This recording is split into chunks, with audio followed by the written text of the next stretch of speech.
omuzadde omukyala yandisaze amagezi agayingira mu bulamu bwa muwala we. Sisuubira nti omuwala asobola okukola ensobi yonna naye ba breaking virginity ye n'ayingira mu mikwano emibi nga maama amubeereddewo. Bamaama bainitiatinge, bamaama basookereze, banoonye engeri yonna esoboka okutandika okubeera mikwano gy'abawala baabwe nga bakyali bato, so that abawala bano balina confidence to confide in their mothers. So bwatuuka ku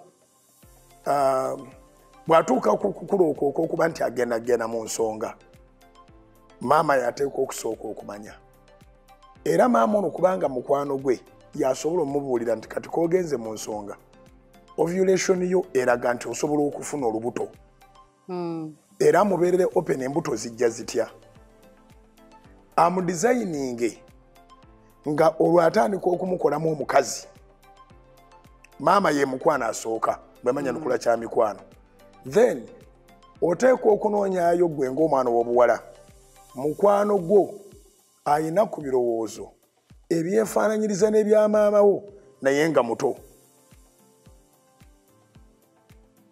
Ye muto naye ebirowoozo bye bw'oba obiraba bw'owuliriza by'ayogera ne maama by'ayogera, maama agamba weekuume, n'ono muto muno naye agamba twekuume. Kuba Katonda omuli aba twekuume. Tetukkiriza balenzi kutujooga, tetukkiriza balenzi kutumanyiira, tetwonoona future yaffe.